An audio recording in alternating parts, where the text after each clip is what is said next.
मुंबई में 31 अगस्त और 1 सितंबर को इंडिया विपक्ष के अलायंस की बैठक होने वाली है। तैयारियां जोरों पर हैं और ऐसे में कई बड़े नेताओं ने अपनी हामी भर दी है इस मीटिंग में शामिल होने के लिए।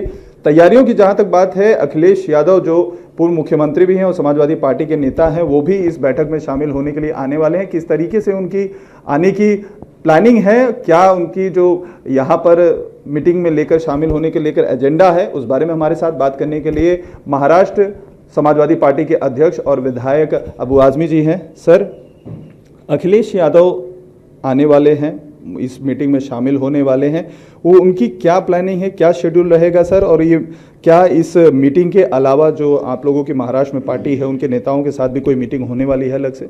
देखिए, अखिलेश भाई जो हैं, अखिलेश जी हमारे अध्यक्ष, वो 31 को तकरीबन 1 बजे आ रहे हैं। एयरपोर्ट पर उतरेंगे, वहाँ से जहाँ ठहरने का बंदोबस्त किया है यहाँ की पार्टियों ने, वहाँ ठहरेंगे वो। और बीच में कुछ समय पार्टी वर्करों से मैंने मिलने के लिए उनसे रिक्वेस्ट किया है कि पार्टी वर्करों को कुछ आप जो है थोड़ा सा उनसे मिल करके उनको भी कुछ निर्देश देकर जाइए, तो शायद वो उनसे मिलेंगे भी। अब वो क्या तय करते हैं, देखिए पूरी कोशिश तो हो रही है देश की कि एक जो है जो इंडिया अलायंस है वो मजबूत बने और किसी तरह से इस देश में नफरत फैलाने वाले, देश के संविधान के खिलाफ काम करने वाले लोग जो सत्ता में बैठे हुए हैं उनको हटाया जाए और एक अलायंस बने, उस अलायंस की सरकार आए। महाराष्ट्र में सर ये भी माना जा रहा है कि इस बार की जो मीटिंग होने वाली है उसमें 3 करीबन महाराष्ट्र की जो लोकल पार्टियां हैं वो भी नई शामिल हो सकती हैं और उसकी औपचारिक घोषणा मुंबई की बैठक में किया जाएगा। इसको किस तरीके से देख रहे हैं? पार्टियों की संख्या बढ़ रही है, आप लोगों को समर्थन पार्टियों का जो है बढ़ रहा है, खासतौर पर जो न्यूट्रल रही हैं, अभी तक ना एनडीए में थी ना इंडिया अलायंस में थी।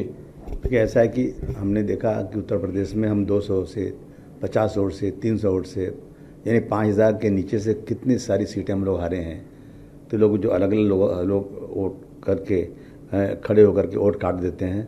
अगर जब मैं समझता हूँ कि मैक्सिमम लोग एक साथ आ जाएंगे और सीटों का बंटवारा उनकी हैसियत के मुताबिक हो जाएगा, तो मैं समझता हूँ कि वोटों का जो बंटवारा होता है वो नहीं होगा। और ये बहुत अच्छी बात है कि सारे लोगों को इकट्ठा किया जा रहा है, ये अच्छी पहल है। सर, मायावती भी आने वाली हैं इंडिया अलायंस में, उनसे कोई आपत्ति होगी आने अगर साथ में? वो तो भाई हमारे नेता लोग तय करेंगे, मैं क्या बोल सकता हूँ इस बारे में। मायावती जी का क्या रुख है, किसके साथ हैं, किसके साथ जाएंगी, कहाँ करेंगी, उनको अच्छी तरह मालूम है क्या करना, वो लोग उसमें डिसीजन लेंगे। लेकिन कांग्रेस के नेता लोगों ने अब संपर्क करना शुरू कर दिया है, ऐसे भी खबरें आ रही हैं। जो भी हो, लेकिन बहुत सावधानी के साथ। ऐसा नहीं हो कि मुँह में राम बगल में छुरी, ऐसा कोई नहीं आना चाहिए कि जो कहीं और मिला हो और यहाँ आगे बात करे। तो मैं समझता हूँ कि नेताओं को अच्छी तरह इस बारे में पता होगा। जितनी पार्टियां भी आती हैं, चाहे मायावती आवे जी आवे, चाहे कोई भी आवे, लेकिन वो लोग आना चाहिए जो साफ दिल से, ऐसा नहीं कि दोगली पॉलिसी से कोई नहीं आना चाहिए, ईमानदारी के साथ आवे और इस डॉक्टर भीमराव अम्बेडकर के बनाए हुए संविधान को बचाने की संकल्प लेकर आवे। तो मैं समझता हूँ कि सबका वेलकम होना चाहिए। सर, आप ये इस तरीके का डाइसी बता रहे हैं, तो क्या आपको जो है इस चीज़ का डाउट है कि बीजेपी के साथ भी मायावती को लेकर कई बार सवाल, कांग्रेस हो चाहे आपकी तरफ से हो, सवाल हमेशा से उठाए जाते रहे हैं सॉफ्ट कॉर्नर को लेकर, तो उसको भी लेकर आप लोगों के मन में थोड़ा सा डाउट है? नहीं, देखिए डाउट की बात नहीं। अभी जो इलेक्शन राज्यसभा का पिछले कुछ सालों पहले हुआ था, तो उसमें मायावती जी ने अपने जो वोट उनके थे राजस्थान में, वो सब बीजेपी को दिया था और उसके पहले कई बार उनसे अलायंस कर चुकी हैं वो। तो मेरा कहने का मतलब है, न समाजवादी ने कभी अलायंस नहीं किया, कांग्रेस ने अलायंस नहीं किया। तो मेरा कहने का मतलब है कि बहुत ही ठोक बजा के होना चाहिए।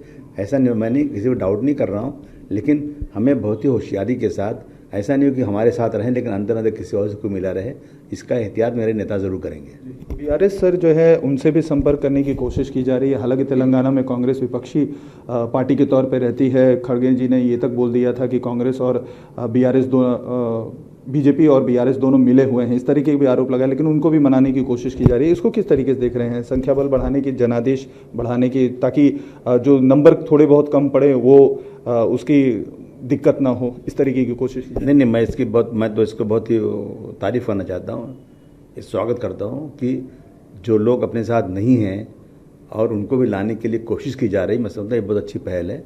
सारे लोगों को इकट्ठा किया, 1 to 1 फाइट हो तो बहुत अच्छी बात है। सर, कॉमन मिनिमम प्रोग्राम के बारे में कहा जा रहा है कि इस बैठक में तय हो सकता है एक नया जो अलायंस का लोगो होगा उसको भी अनवील किया जाएगा। तो इसको किस तरीके से देखते हैं सर? इसका कितना इम्पैक्ट पड़ेगा, कितना असर होगा आने वाले 2024 के चुनाव में? नहीं, देखिए हर वो काम करना चाहिए जिससे कि लोगों की आपसी जो भाईचारगी है, जो पार्टियों से अलायंस हो रहा है, उस पार्टियों के बीच में कोई दरार न पैदा होने पाए। और हर बात हर पार्टी से समझ बूझ के करना चाहिए। और ये सब चीज़ें मैं क्या जवाब दूँ, ये चीज़ हमारे नेता बैठेंगे उसमें, वही लोग तय करने वाले हैं। हम लोग तो छोटे मोटे कार्यकर्ता यहाँ के हैं। सर, इस समय नूह का लेकर मुद्दा आज काफ़ी ज़्यादा गर्म रहा। विश्व हिंदू परिषद ने कहा कि पिछली बार जो 31 जुलाई को यात्रा अधूरी रह गई थी वो पूरी करने का एक संकल्प है। हालांकि खट्टर सरकार ने इस यात्रा को इजाज़त नहीं थी, प्रशासन ने भी जो है इजाज़त नहीं दी थी, लेकिन उसके बाद भी कई नेता वहां पर पहुंचे और लगातार कह रहे थे कि वो जो है उन्हें इजाज़त की ज़रूरत नहीं है, उनका संकल्प है तो वो पूरा करेंगे। तो इसको किस तरीके से देखते हैं? नहीं, मैं समझता हूँ कि इजाज़त ज़रूरत नहीं, मतलब ये तो कानून के खिलाफ बात कर रहे हैं, सरकार को चैलेंज कर रहे हैं। मैं समझता हूँ कि सरकार से बिना परमिशन की यदि कोई निकालता है, मैं समझता हूँ ये गैर कानूनी है, उन पर कार्रवाई होना चाहिए। और यात्रा होता है निकालने का सब खत्म होना चाहिए कार्यक्रम। यात्रा निकले प्यार मोहब्बत वाली, यात्रा निकले हिंदू मुस्लिम एकता वाली। यात्रा निकाल के झगड़ा करके क्या होने वाला है?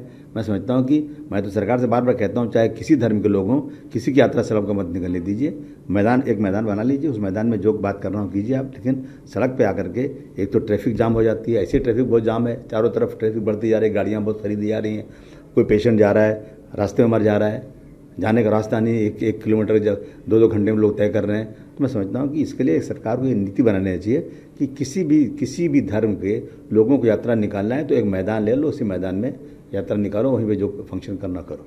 कोऑर्डिनेशन कमेटी सर गठित करने की बात कही जा रही है इंडिया अलायंस की, जो माना जा रहा है कि 11 लोगों की एक टीम होगी जो आने वाले आपकी जो अलायंस होगी उसकी नीतियां निर्धारित करेंगे। कॉमन मिनिमम प्रोग्राम है या कोई भी इस तरीके का आप लोगों का प्लान होता है तो उसको निर्धारित करेंगे। तो क्या समाजवादी पार्टी की तरफ से भी अपने जो है किसी नेता का नाम प्रस्तावित किया जाएगा, इसके बारे में विचार किया जा सकता है? ये सब बातें हमारे नेता तय करेंगे, हम क्या बोल सकते हैं इसके बारे में। नेताजी को मालूम है कि किसको, अगर कोई ऐसी कमेटी बनती है तो किसको भेजना किसको नहीं भेजना, ये सब डिपेंड है श्री अखिलेश जी यादव को, और जिस पार्टी के नेता हैं वो अपनी पार्टी के लोगों को भेजेंगे। इसमें हम लोग क्या बोल सकते हैं। लेकिन इसमें कोऑर्डिनेशन कमेटी बनना चाहिए, जरूर बनना चाहिए, कोऑर्डिनेशन सही होना चाहिए, लोकल लेवल पे लोगों को कोऑर्डिनेशन होना चाहिए, मनमानी किसी की नहीं होना चाहिए। अहमदनगर के सर एक घटना सामने आई जहां पर 4 दलित बच्चों को उल्टा लटका के मारने का वीडियो वायरल हुआ, उसको लेकर काफ़ी सारे सवाल खड़े हुए हैं। आप इस घटना को किस तरीके से देखते हैं? महाराष्ट्र में लगातार इस तरह की घटनाएं हाल फिलहाल में बढ़ी हैं, तो किस तरीके से इस घटना को देखते हैं? लॉ एंड ऑर्डर की कमजोरी है, गुंडों को छूट है, मुसलमानों को, दलितों को, दबे कुचलों को जितना चाहो मारो, कुछ कार्रवाई होती नहीं है। तुरंत कार्रवाई हो, इसके बाद सख्ती के साथ कार्रवाई हो। देश का कानून लागू तो होता है लेकिन इंसाफ 5 साल 10 साल 15 साल बाद मिलता है। तो क्या मतलब, ऐसे केसेस में साल 6 महीने में फैसला हो जाए। गुंडों के साथ में सरकार जो सख्ती से बरते, वो चाहे किसी पार्टी के भी हों। अगर मेरी पार्टी की सरकार है, मैं गुंडागर्दी करूं तो ये नहीं चलना चाहिए, देश कानून से चलना चाहिए। और यहाँ क्या है ना कि बीजेपी की सरकार में ऐसे गुंडों को खुली छूट मिली हुई है, दलितों को मारो, मुसलमानों को मारो, 20 लाख मुसलमानों को मार दिया जाएगा, इस देश को अलग रास्ते पर ले जाएंगे, इस देश में मस्जिदें तोड़ दी जाएंगी, कुरान शरीफ जला दिया जाएगा। जब एक बार 1991 में एक पार्लियामेंट में कानून पास हो गया कि जो भी धर्म स्थल जिस तरह 1947 में था वैसे रहेगा, फिर भी मनमानी हो रही है देश में। मैं समझता हूँ ये देश का दुर्भाग्य है और इससे देश की इमेज खराब हो रही है। सर, हमसे बात करने के लिए बहुत बहुत शुक्रिया। तो ये थे अबू आज़म, जिनका साफ तौर पर कहना है अहमदनगर में जो हाल में दलितों के ऊपर अत्याचार हुआ है कहीं ना कहीं राज्य सरकार की एक बहुत बड़ी फेल्योर है, और बीजेपी की जो सरकार है महाराष्ट्र में वो उसके लिए कहीं ना कहीं जिम्मेदार है, और ऐसे लोगों के खिलाफ सख्त कार्रवाई करनी चाहिए ताकि इस तरीके की घटनाओं पर रोक लगाया जा सके। कैमरामैन अरुण देवरुकर के साथ अतुल सिंह, इंडिया टीवी, मुंबई।